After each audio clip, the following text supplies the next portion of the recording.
why my slide is not coming on.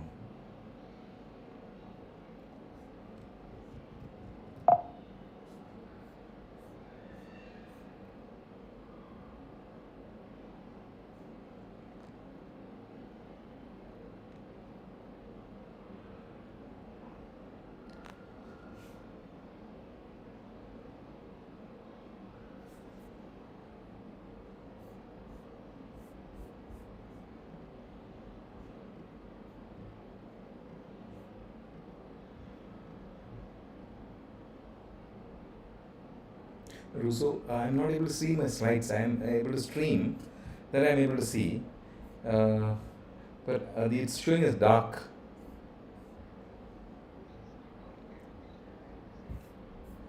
Desk 276-246-901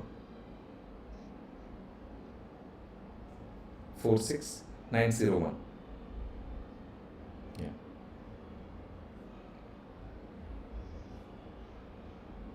Streaming well.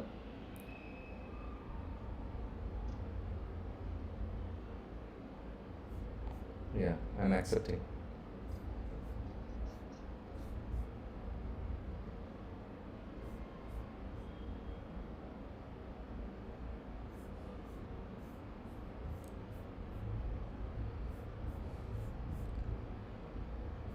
So it should be showing this.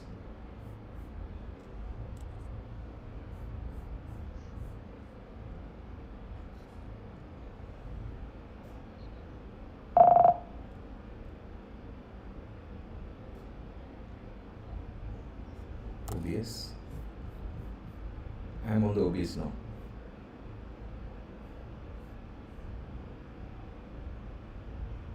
Video capture device. Video is there. The display capture. Yeah.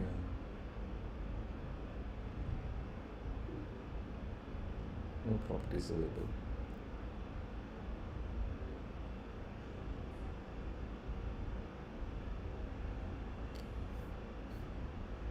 Huh? Come again. Can I click what? Here. Yeah. Yes. Plus. Yeah. Okay.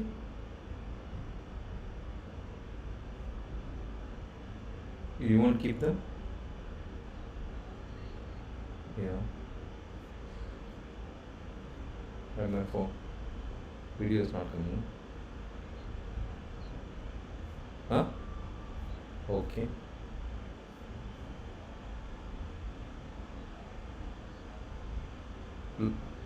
Lock this. Yeah. Yeah. Minus. Yes. Plus.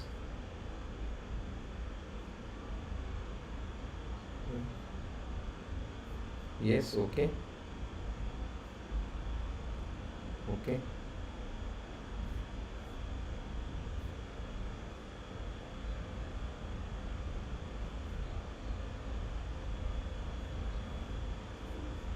Okay.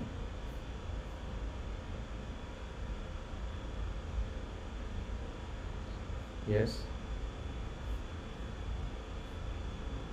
Yeah.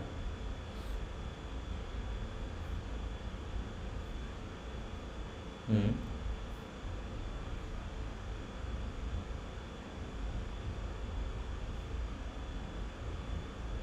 This. Okay.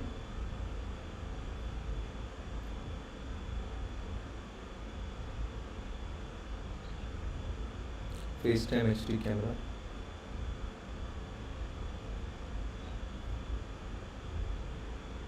Right.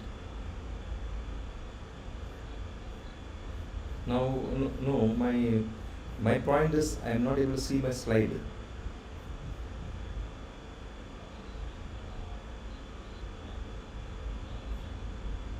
One second, let me see.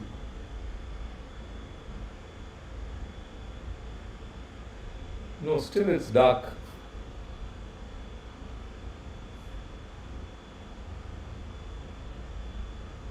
It's still dark. It's still dark.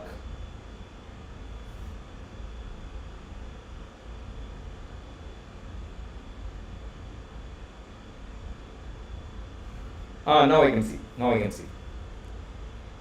Yeah, thank you. Thank you. Thank you. So, good evening, my dear students.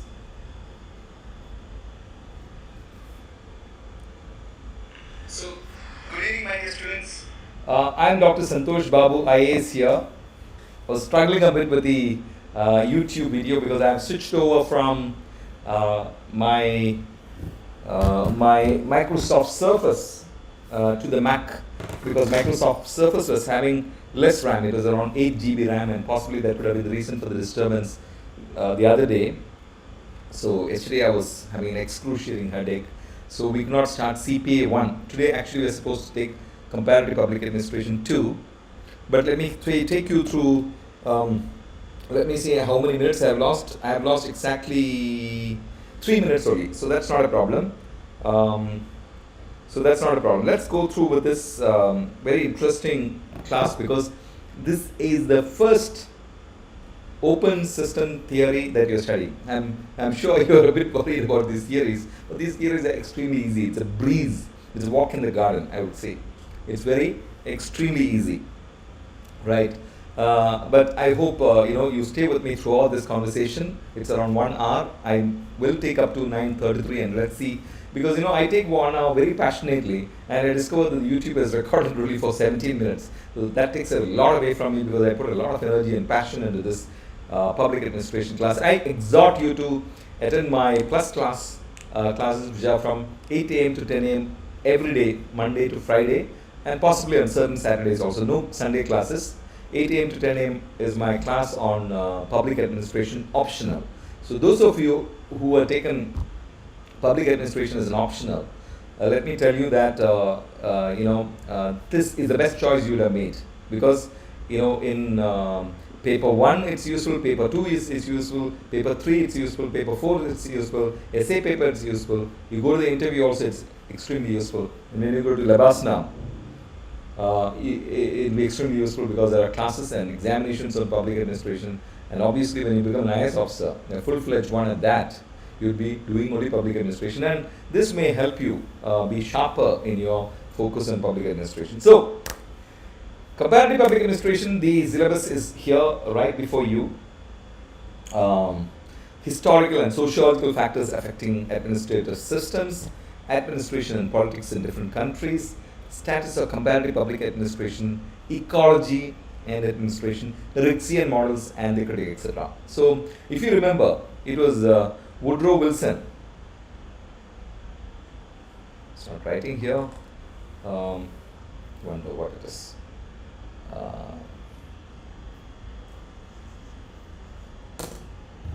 Gosh.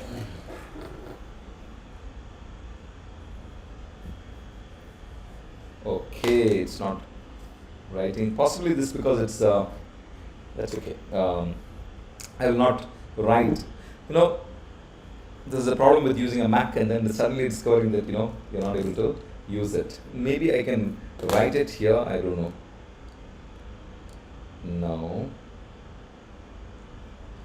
it's not working here. Should be working. God knows why. Oh no.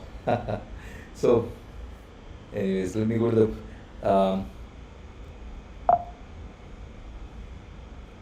So what we'll be doing is we're looking at the conditions.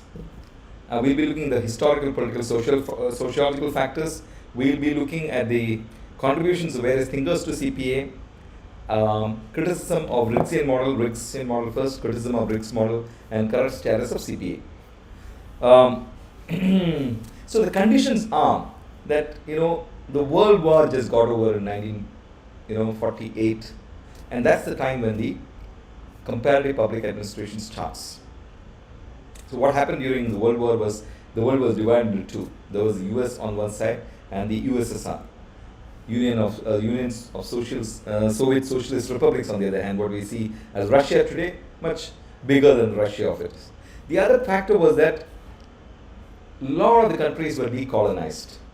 So after many years of plunder and many years of occupying these countries, including India, all these countries, Britain, Portugal, Spain, France, all of them left because they themselves could not handle the kind of pressures that they were, economic pressures as it were, on them. They had plundered this country. For example, India was the richest country in the world, somewhere in the medieval times, Mughal times forward. We had around 30% of the global trade, and 30% of the world GDP was India's. And when the British left, it was 0.5 and less, 0.5% of global GDP and 0.5% of wealth. And you know how much they took out? $44 trillion. And you know what our Prime Minister was trying to do? Trying to make it a $5 trillion economy in 2021. So you can imagine, you compare $5 trillion with $44 trillion. And you should, if possible, listen to the speech of Shashi Tharoor at Cambridge. Very interesting, and talks about reparations that the UK has to pay to India because they made a prosperous country into a very impoverished country in 1947 when they left the country. So they plundered our country for our wealth. We were one of the richest countries in the world. So they decolonized, leaving behind a poor country. So India had become extremely poor. So what are the things that were available? Poverty, not prosperity. Backwardness, not forwardness. Unemployment, no employment. Illiteracy, no literacy. No industrialization, no infrastructure. So India was left literally high and dry. Okay, these countries were in need of rapid economic growth and development. So those were the reasons why, those are the conditions under which CPA kind of came into its own. So these countries that had participated in the World War also suffered very badly. So you can imagine there are two sets of countries. One set of countries which are decolonized, and the second set of countries which were affected by the World War II, and were in a very bad condition. They were strafed by the Germans. Almost all the cities, Paris, London, you take it, everybody was flattened almost, literally flattened. So two sets of countries needed help. So you had two sets of plans. One is called the Marshall Plan, Marshall was the Secretary of State of the US, and US wanted to help these countries, European countries. So that's called the Marshall Plan. And there was also a Colombo Plan for the decolonized countries. Right? That was in 1950. Marshall Plan was in 1948. And there are a lot of institutions that were coming up, like the UN. After the League of Nations, the United Nations came into being. The World Bank, the International Monetary Fund, General Agreement on Trade and Tariffs. Of course, there was the Cold War also. So there was US domination on one side, there was NATO alliance, democracy, free trade on one side. Then there was, on the other side, the Warsaw Pact, communism, socialism, dictatorships, etc. on the other side. In between, what is called the non-aligned movement also. Right? So these were the conditions that were obtaining in 1948, 1950, when comparative public administration came into being. So what happened at this point of time is that some of the administrative thinkers from the US, and most of the administrative thinkers, 90% of them are from the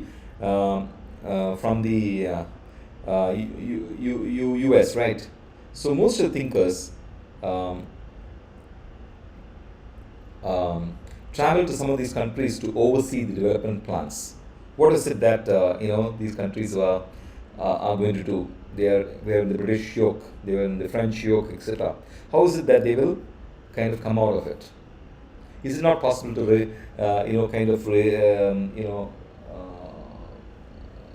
plant some of the theories that they had developed in US and plant it in these countries? But they encountered extremely difficult circumstances. And not only the US government, the Ford Foundation, which was one of the richest non-governmental organizations in the US at that point of time, also decided to provide financial assistance to developing nations. And if you remember Paul Appleby was a person who differentiated in the private sector and the public sector. public sector has a layer of politics on it. And he also said the scope of public sector is vast. And he also said that public sector has to take care of negative externalities of their decisions. So Paul Appleby, one of the foremost thinkers in public administration, also visited India twice.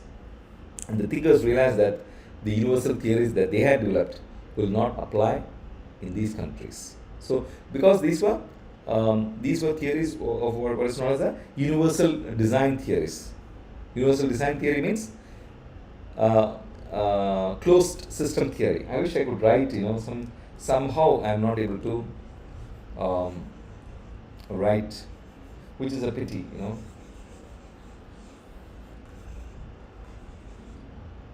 Let's say text.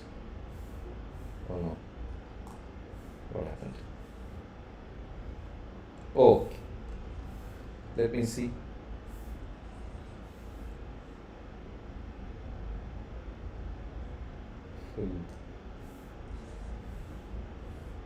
Text.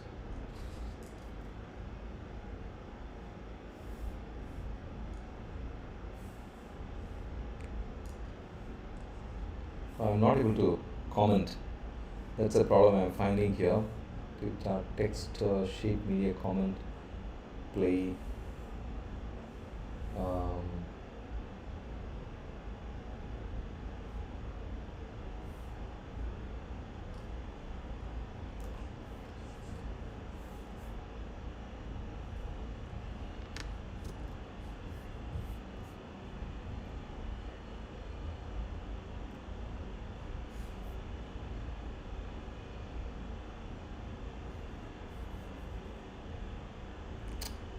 I'm not able to,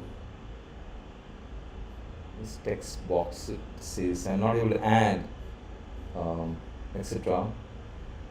Comment.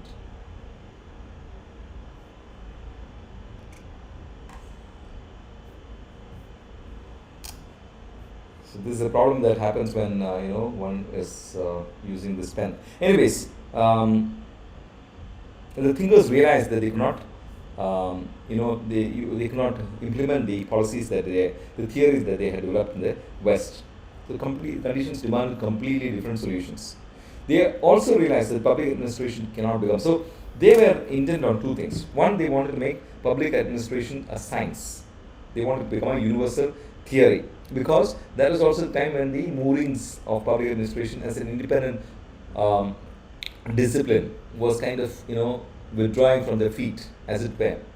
The moorings were difficult. It was, they were being insulted. They were being bullied by the political science group, saying that you went out. Where are you now? Do you have an independent existence? So they were trying to find a solution. So they were more interested in finding methods to make this a science of administration. And as a side offshoot, they also wanted to see whether these theories can be employed in these countries. So this was a golden opportunity available to them to kind of come out with a science of administration, and parallelly the ability to implement some of these policies or theories on the third world countries. So universal theories are possible only when they take ecological aspects into consideration. Ecological aspects means administration can be impinged or impacted by various subsystems. It can be the political subsystem, it can be the social subsystem, it can be the economic, cultural, communication, technological subsystems. Because for the first time, we are saying these subsystems impinge on the administrative subsystem, right? In the closed systems theory, we took the view that the efficiency of the organization is not affected by any of these subsystems, right? And all the elite countries got financial assistance from the US under the Marshall Plan. World Bank started giving long-term assistance. IMF helped countries with balance of payment issues. So these were the conditions. What are the objectives of comparative public administration? What are the objectives of comparative public administration?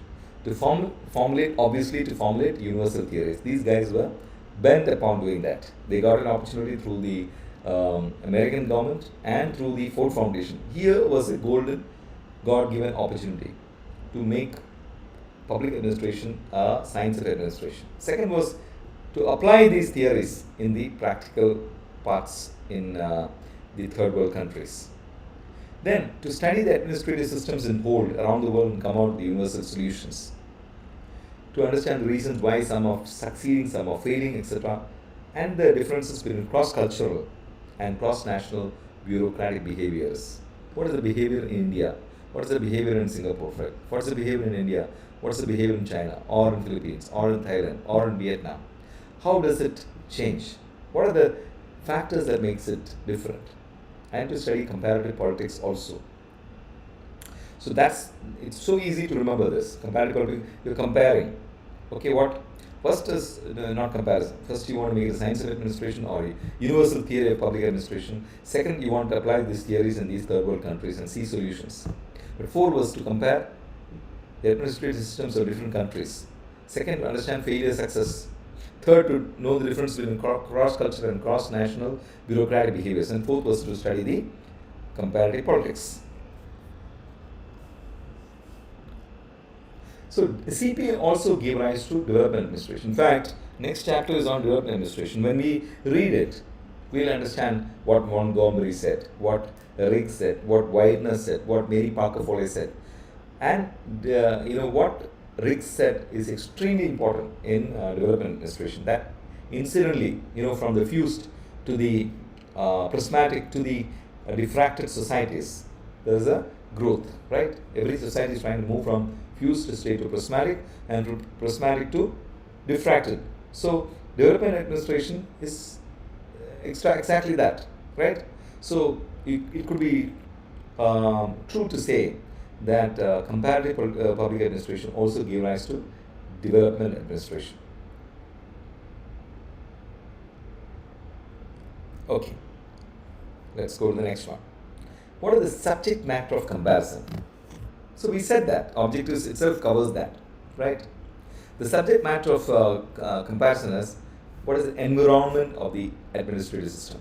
What are the social, political, cultural, economic, communication, technology subsystems? What are these subsystems? How is it affecting the administration? How is the administration affecting these subsystems in its turn? This is what is called the environment of the comparative administrative system. Second was to study the whole administrative system. So let's say they were studying India, then they would like to understand how the Indian civil services, how has it been structured over the last many centuries and many years before independence. How is it now going to be going forward, etc. Then within the administrative structure, how are the objectives put? How are the hierarchies established? How are the recruitments happening? How are the specializations happening? How is the placement happening? How is the budgeting happening? How is the implementation happening? How is the performance evaluation happening? What are the control mechanisms? What are the hierarchy? What is the power structure? These are the subject matters of comparison. Right? Then what are the informal organizations that are within formal organizations? Right? So the informal organizational patterns existing in an administrative setup, including the nature of human groups, relationships among individuals, motivational systems, morale, communication, leadership, all these things. And how policy decision or policy making is happening. Policy, we call it policy formulation is happening. And how decisions are taken based on those policies. What is the communication subsystem of the organization? How does it flow from the top to the bottom and from the bottom to the top, or even horizontally? And how the performance of the administrative system happens. These are the subject matters of comparison, right? Okay. What are the levels of comparison?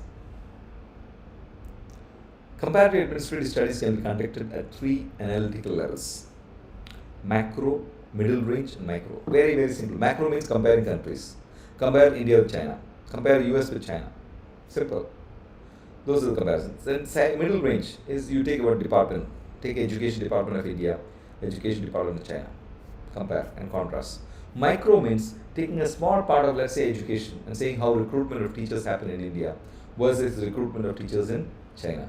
This is how the comparisons take place, because we are talking about comparative public administration. Macro, middle range, and micro. Right? It's not difficult at all. It's easy to remember. Levels of comparison. What are the subject matters of comparison? All you learned. Now, what are the levels of comparison? So we have studied that. Macro, micro, etc. In the contemporary public administration, all the three types of studies exist. Right? Now, who are the thinkers? So if you look at the names in black, emboldened or bold, is Ricks, Golumbevsky, Robert Dahl, Farrell Heddy, if you could name a few. But let me read out the names because these names are very important names. Linton Coldwell, R.H. Jackson, N. Henry, Dwight Waldo, Golumbevsky, Kyron, in fact there's Mrs. Kyron also, Naomi Kyron, L.D. White, Fred Ricks, Talcott Parsons, Robert Dahl, R.K. Merton, Raffaele, Marume, John S. June, Roscoe Martin, C.T. Goodsell, Farrell Heddy. It's not Ferry Heddy, it's Farrell Heddy. So, if you can see, some of these thinkers only we'll highlight here because we can't take everybody, right? Now, what did Robert Dahl say? Dahl said there are three problems with this science of administration thing. He was not even looking at the comparison part, he was looking at the science of administration. One is, what happens if you exclude values from your theory? It will allow you to come out with a universal theory, but it will not have practical applications because exclusion of values is neither desirable nor feasible. We need to have values. But if you add values, what will happen? It will not be possible to have a universal theory. So it's a catch-22 situation, right?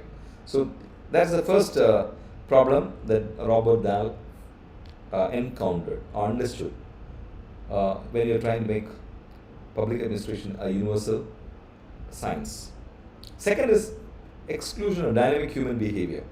So if you remember, when you're talking about Chester Bernard said that classical thinkers considered organization as what? As a physical structure with hierarchies. Physical structure consisting of hierarchies. But Chester Bernard said this is completely wrong. You are treating it as a machinery.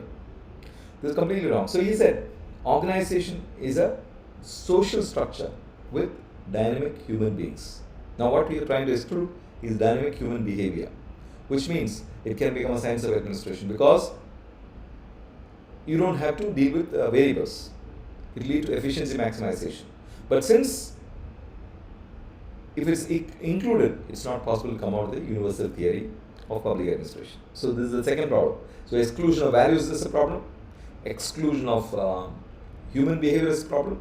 You include also values, there's a problem. You include human behavior also, there's a problem.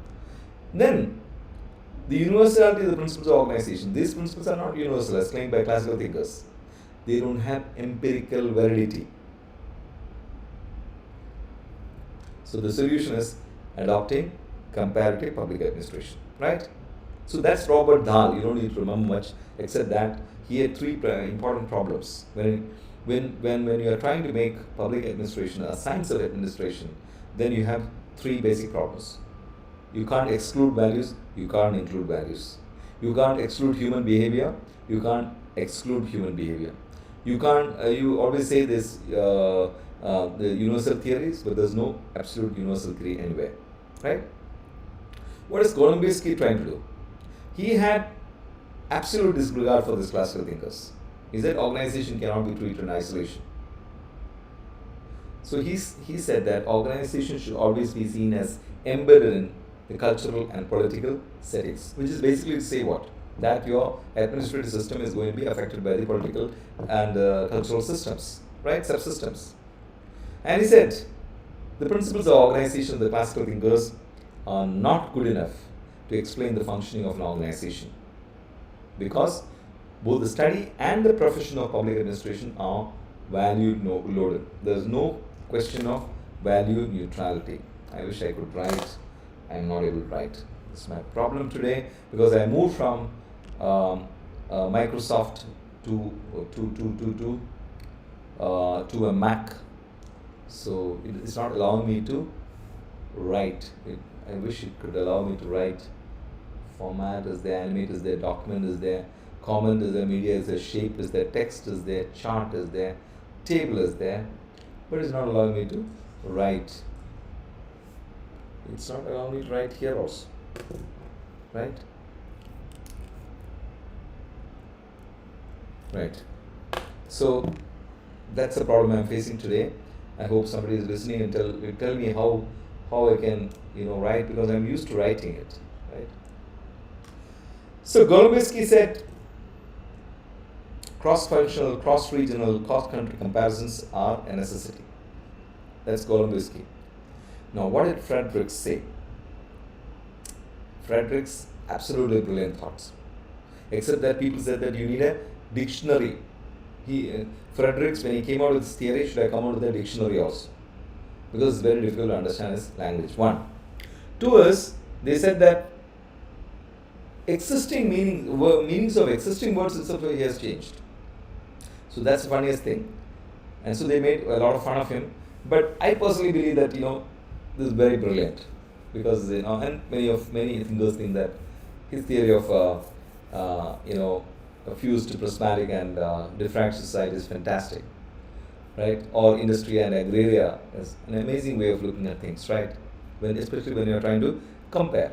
US thinker, Chinese origin, conducted a lot of experiments. He can be called the father of or founder of comparative public administration. Although you should not forget one person. His name is Woodrow Wilson. He is the first person in 1887, and Briggs is talking about 1960s. 1968. Woodrow Wilson in 1887 said that we need to compare and contrast the American public administration with the Prussians, not the Russians, the Prussians, the Germans, later Germany. So he also talked about comparative public administration, but never did any studies. But our man, Riggs, did a lot of studies, right? So, since I am not able to underline or anything, I'm really struggling. This is no pen here. Collaborate. No. There's a share file. Format means what? Okay, not bad. So format, when I click format, it gives me the full slide, but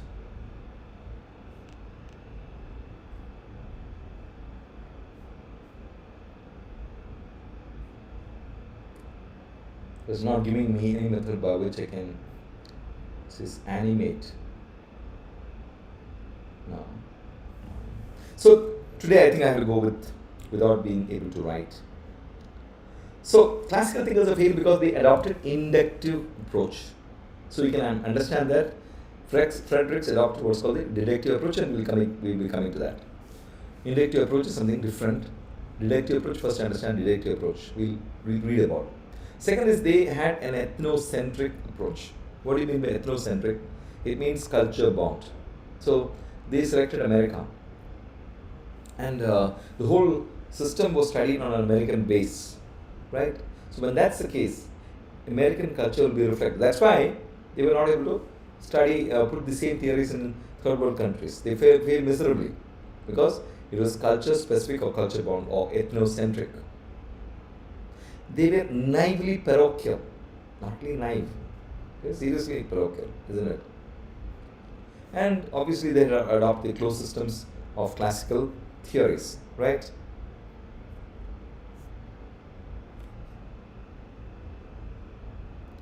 Right. So Riggs visualized three important threats or trends within the discipline of public administration. That is, he found that everybody is now moving from a non-ecological to ecological space. That's from a closed system to an open system, or from a universal design theory to a situational design theory, right? Second was from a normative to empirical. That is, earlier classical thinkers said it is like this, it should be like this. That's normative. Empirical is what you just study and write. No experiment, nothing, just watch, observe and write.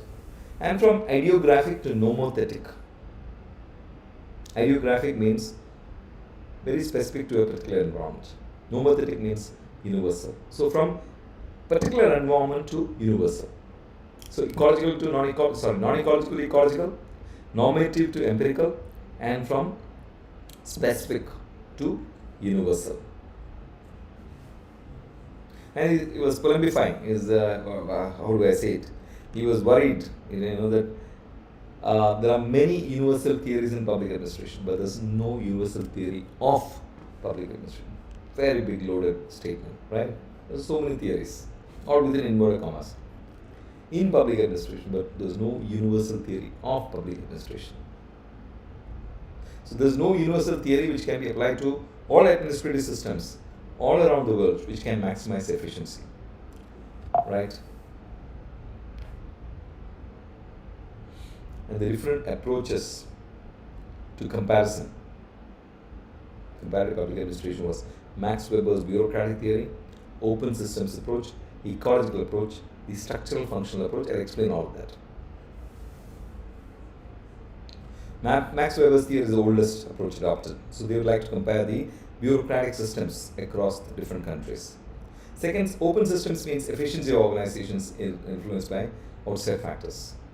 Ecological approach talks about interactions to the subsystems, political, economic, social, cultural, administrative, communication subsystems. So what is this deductive approach as opposed to the inductive approach? Formulation, first is formulation hypothesis. Based on certain logic, certain facts, you come to a hypothesis. Now what do you look? You want to experiment. So you collect a sample. You conduct experiments on the sample. And then you look at outcomes. So if you look at the outcome of this and the outcome that you had proposed in the hypothesis, if they are same, then it can be called a universal theory. If it is not, then change the hypothesis and repeat the whole process. So this is the deductive approach, but has been criticized heavily, saying that this deductive approach itself is an inductive approach. It's nothing new. So we'll come to that when we discuss the criticisms.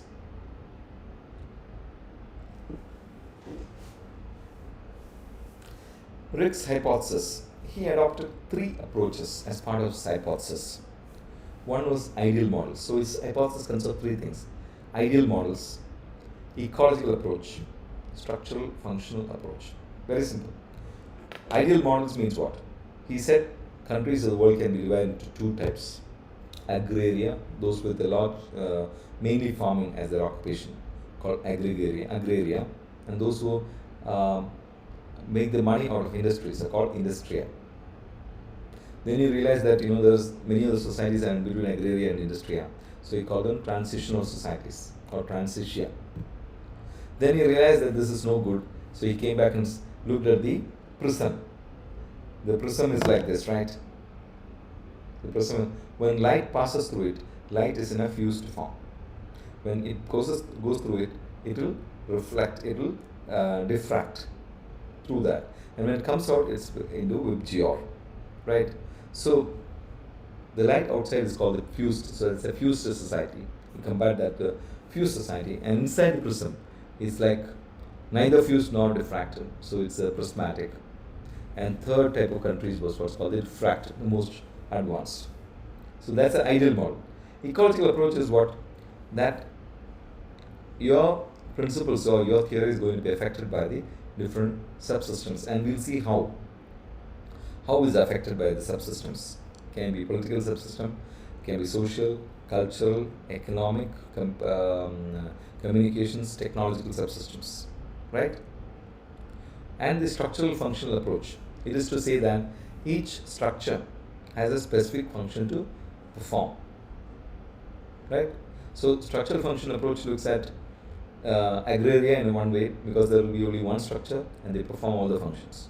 Whereas in a diffracted society, there will be different structures for different functions. So it will be more advanced societies. Right. So he divided the countries around the world into two categories, agraria and industria. Agraria, primary occupation of the people is agriculture. Industria means primary occupation of the people is industries.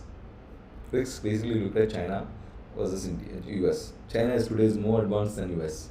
But at this point of time, so you can just imagine how much they have caught up with the US. From being an agrarian country in the 1950s to a world superpower, it's not a joke. Why did India do that? Why did China do that? Lots of theories around it, right? We can talk about later. So, what are the things that characterize an agraria and industria? We'll just read it out first and then we'll describe it.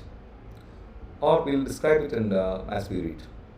Ascriptive values versus achievement norms.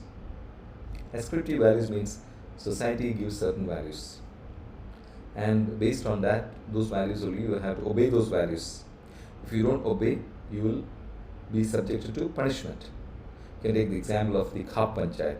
Khap Panchayat decides that the girls and the boys shall not talk. And if they talk, there's punishment. If they marry, there's murder. This is ordained by the Khap Panchayat, right? So it's an ascriptive value. If you don't follow it, you'll be punished. Whereas in Industria, it's about what is called achievement norms. You set up, you are capable of reaching your potential. There's nothing that will stop you. So those, you have to reach those norms.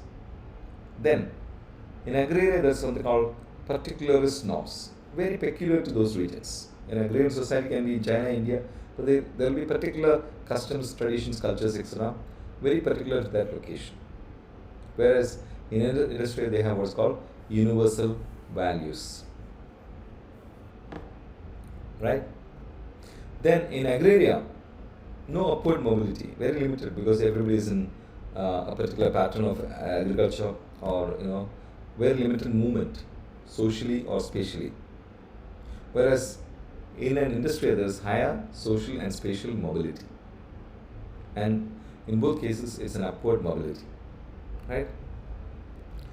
Simple and stable occupational patterns exist in an agraria, whereas in an industria, it consists of well-developed occupational patterns, right? There will be doctors, engineers, industrialists, technologists, scientists, whereas in agraria, it will be mostly poor people farming on the land, eking out a living. But in spite of this, there is a very strong existence of differential stratification systems in agrarian societies, like in India, the caste system, for example. Whereas it is a class system in the industry. Although it's called an egalitarian class system, an egalitarian class will not go together, right? Egalitarian system means there's no difference. Whereas we could say there existed an egalitarian system, or there existed a class system, rich and the poor, richer class and the poorer classes. Then the functions performed by the political functions performed by the king in a fused society, or in an ideal society, or in an agrarian society is called the diffuse pattern. That is, the legislature, the executive, and the judiciary are all rolled into one. Judge, jury, executioner, it's one person is holding all this.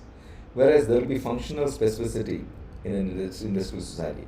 Legislature will be separate, executive will be separate, and judiciary will be obviously separate. So what are ascriptive values?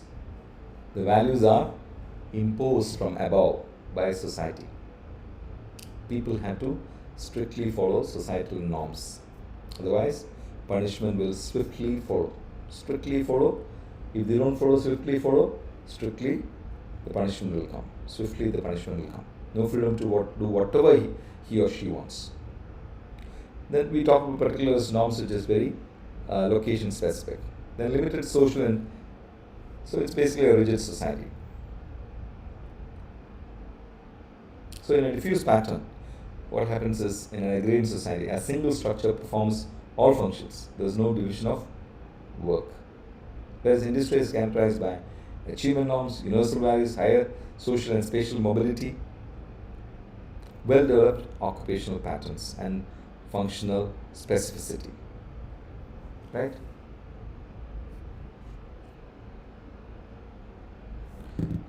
Right. And Riggs, as usual, was not happy with his own theorizing. So that he said that let's not explain all the countries in the world. Most of the countries didn't fall either into the agraria or industria.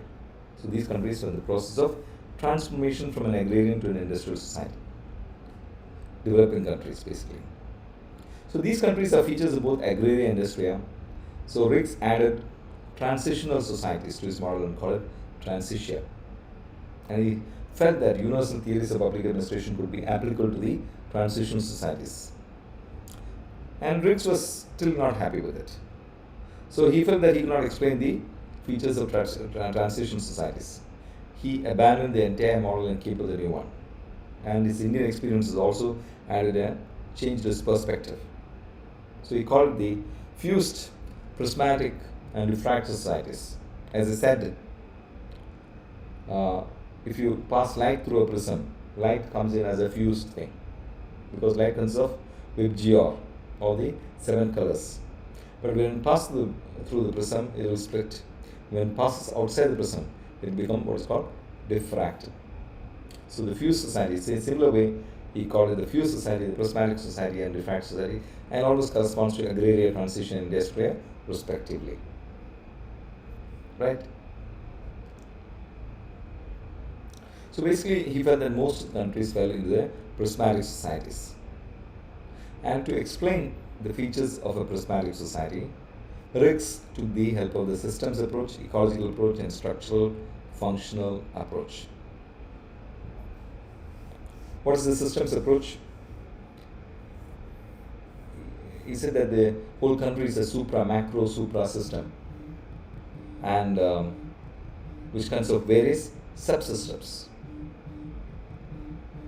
And ecological approach is about the interdependence of these subsystems. So first is the systems approach. From the systems approach follows the ecological approach, and from the ecological approach is the structural and functional approach. Okay, so it's very logical.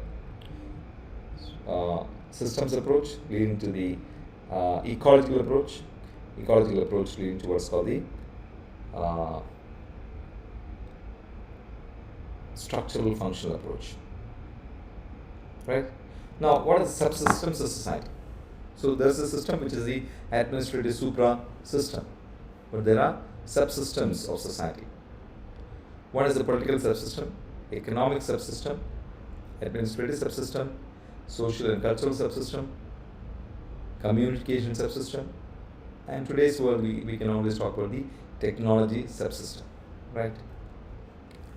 So what is the political subsystem characterized by? It's characterized by 3 things: heterogeneity, overlapping, formalism. And I explain overlapping with the help of structural functional approach. Heterogeneity means what? Differences. We'll explain that in the next slide. Prismatic society, high degree of heterogeneity. There's the simultaneous presence side by side of quite different kinds of systems, practices, and viewpoints. You take the example of India. You have communists, you have socialists, you have capitalists, you have extreme right parties. You have extremely rich, you have the extremely poor, you have the middle class, all kinds of things. So he compared this with the sala, which is a Spanish word, which combines the elements of a chamber, of a fused society, and bureau of a diffractive society. So if you take the fused society, there will be something called a chamber, and the diffractive society, there is something called a bureau. So that's the transition from a fused to through a prismatic to a diffractive society. The sala combines elements of both. So it explains the prismatic society. So heterogeneity is the availability or the presence, simultaneous presence of quite different systems, practices, and viewpoints. Systems, practices, and viewpoints. Right? Overlapping, formalism, you say something, do something else. That's formalism. Right? So India is a, all the MPs will say, we take the oath of secrecy, integrity, etc. But 42% of our MPs have different cases, criminal cases against them. Right? That's the difference that we're talking about. What is practice? What is the theory? Gap between theory and practice. A prismatic society has a high degree of formalism. It's not formalism, it's formalism. I'm sorry for this. Right? There's a degree of discrepancy or incongruence between the formally prescribed and the effectively practiced. Formally prescribed and effectively practiced, between norms and realities. So, what is formally prescribed? You will not use backwards. Effectively practiced, you use invectives. So these are different ways of looking at it. Formalism. Short refers to the theory and practice. Right? Where are we?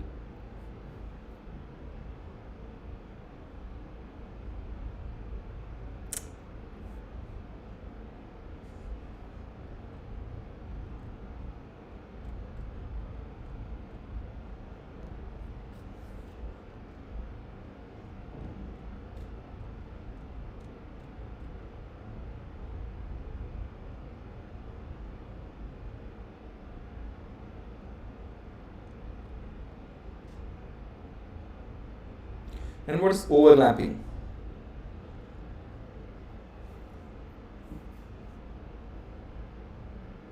It's the extent to which formally differentiated structures of a diffracted society coexist with the undifferentiated structures of a fused society. That's overlapping. Overlapping in Sala refers to the administrative behavior which is actually determined by non-administrative criteria. That's by political, economic, social, religious, and other factors. So the administrative behavior itself you look at.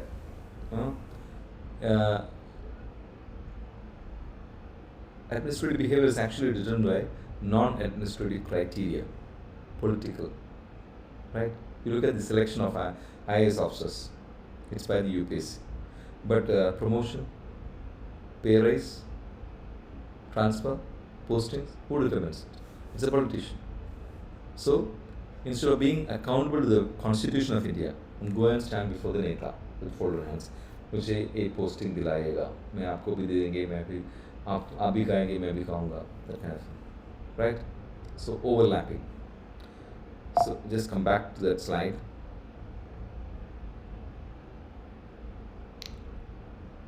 So, in overlapping, what happens with the help of structural functional approach? A single structure, multiple functions, or a single functions performed by multiple structures.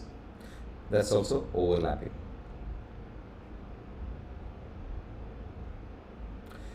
So we just talked about the political subsystem. Now we come to the economic subsystem. Rick's called it a bazaar canteen model. Okay, bazaar belongs to the fused society, canteen model belongs to the diffracted societies. Bazaar is a feature of fused societies and canteen is a feature of diffracted societies. In fused societies, what happens is markets are not fully developed. Barter system exists. Prices not fixed. Whereas in diffracted society, markets are fully developed and functional, prices are fixed. So that's why bazaar canteen model. That's a economic subsystem. What is the administrative subsystem? This is called as the prismatic Sala model. It has features of both diffracted as well as fused societies. Developed countries, it's based on Weberian models. Administrative system in a fused society is based on spoil system. Sala has something like prebendary offices. Prebendary offices, they have two sources of income. One is the formal money from the government. Second is the bribes given to the gods through these guys. Offerings by devotees. What are the offerings? Basically bribes, right? They're trying to bribe the god or propitiate God through by giving some money to the priests. And second thing in the administrative subsystem is that it can lead to an unbalanced polity. That is, there is either bureaucratization of politics or politicization of bureaucracy. There's no balanced polity that we are talking about. And in countries like India, it's more about politicization of bureaucracy, and we call it neo-patrimonial bureaucracy. That is from the top. The instructions are from the top, right? So administrative subsystem will still continue. We say that while recruitment takes place through UPSC, postings, transfers, etc. takes place through the political patronage.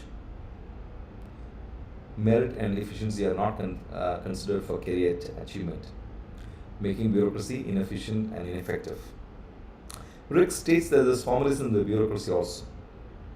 That is, there's deviation from the rule of law because they are heavily biased in favor of the advanced sections of society. Bureaucracy becomes automatically part of the elite, and obviously they'll be extremely helpful to the elite only.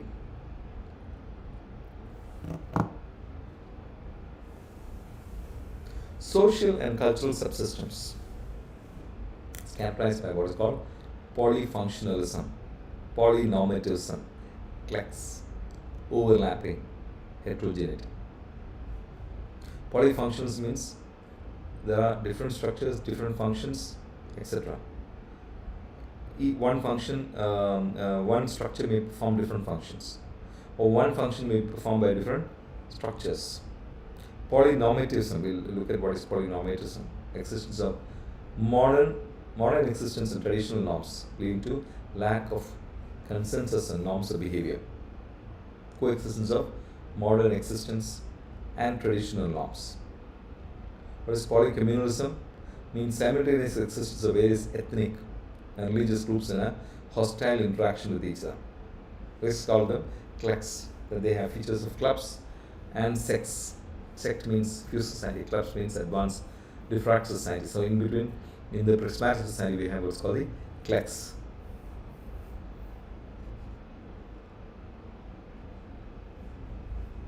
What about the communication subsystem? It explains the interaction with the other subsystems based on tradition, customs, and cultures, and informal interactions. And what Rick said is that all countries in the world exhibit features of prismatic features, societies only. Even developing countries have only prismatic features, because you look at the most advanced country in the world, US, it is heterogeneity, it is formalism, it is corruption, it is crony capitalism, overlapping, you name it. So heterogeneity, overlapping, formalism, all those things that we talk about, prismatic societies, are available in the US also. So it's not a diffracted societies yet. So what happened at this point of time was, in 1960, the Ford Foundation also announced funding for studies on public administration. And a group was formally called, and it was called the Comparative Administration Group. Ricks was elected as the chairman of this group, right? And the members of the group of the CAG were deputed to different countries around the world to conduct research. The research went on and on without any specific universal theory. Ford Foundation lost interest. They withdrew the funding. They said, you are sent to, of course, build theory, science of administration, etc.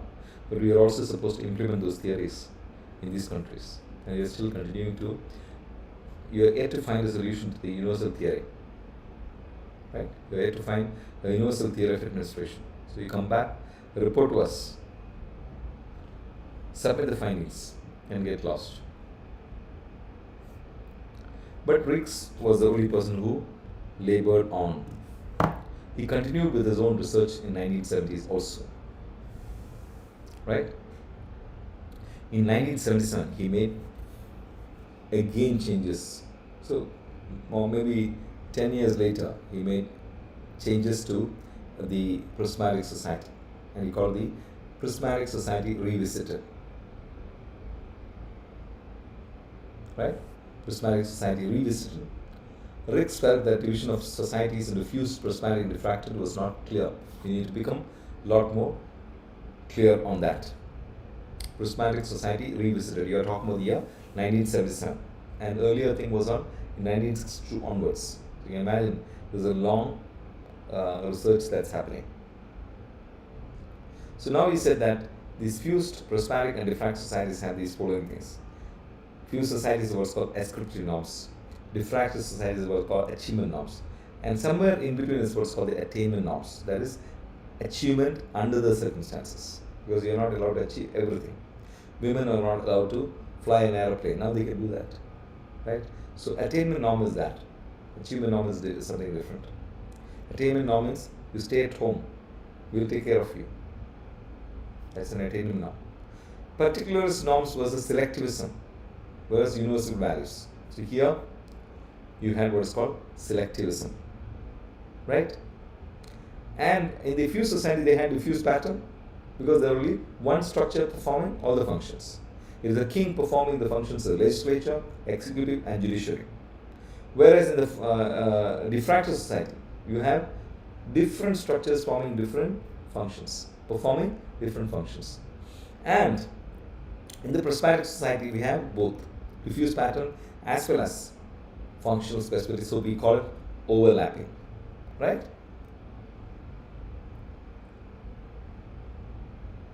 So what happens in a prismatic society? Let's assume it's a very conservative family. They don't allow the girls to go out. And the child in the family says, I want to become a doctor. They'll say, no, at best you can become a teacher. You can't become a doctor. So what happens? In reality, the freedom is always restricted by societal traditions, customs, and cultures. So she has to settle to become a teacher. She can't realize her dream and achieve. So that's only in diffuse societies. Oh, sorry, that's only in diffractive societies that you have what is called achievement norms. Here we have what is called attainment norms. People try to realize their objectives within limitations called attainment norms. That much only you can attain, right? If you this is the attainment norm that I put, you can't go beyond this, right? Whereas in a diffractive society, attainment is possible, right? So many years back when we had the caste system, the Shudras and the others were not allowed to learn, right? So that is the attainment system. At best they can go and do work in the agriculture field, not learn. So now we have the achievement norms. Anybody, because of the constitution, anybody can go and to learn, right? So that's kind of difference that we are talking about. So then what happens? Selectivism becomes the norm in prismatic society. You can't have achievement norms. You can have what is called selectivism. You can't have universal norms here, right? So we are bringing in two words. One is called differentiation and second is called integration. What is differentiation? Differentiation means, let's come to a differentiation.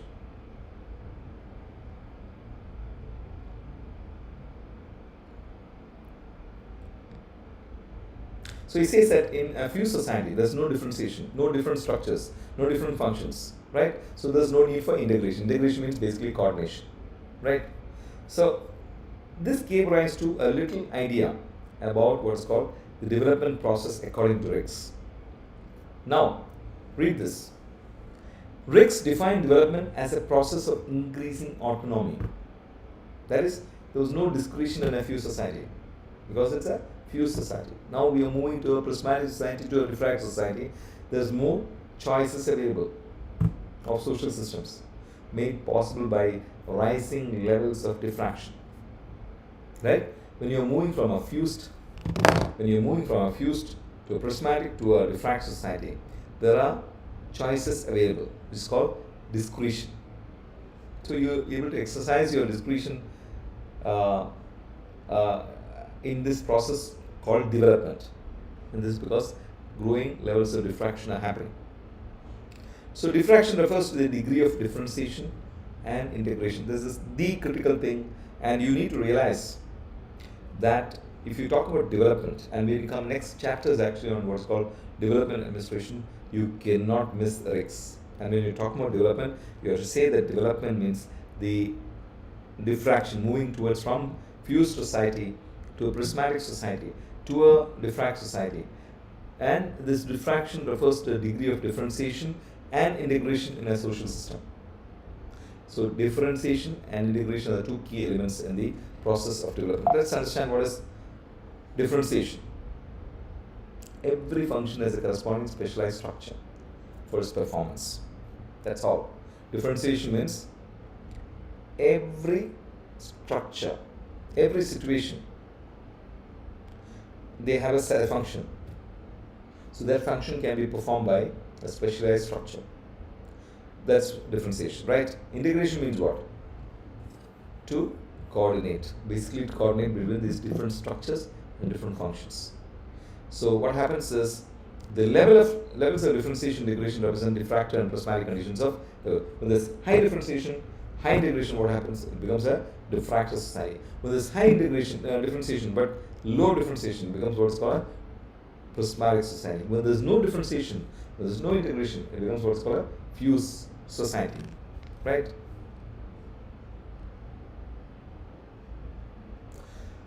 So, and there can also be degrees of differentiation and integration.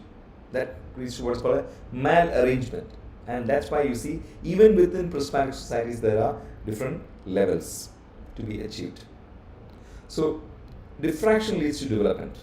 And the higher the level of differentiation and integration, the greater the level of development. Lower their level, lower the development. And even in a diffracted prismatic society, there are different levels of integration and differentiation. So that's why there are different. So even within the middle class, there's a lower class, lower middle class, upper middle class, middle class, etc. Right? That's the kind of differentiation integration that we're talking about within the prismatic societies. So what are the factors affecting differentiation? Technology, non-technology. That's all.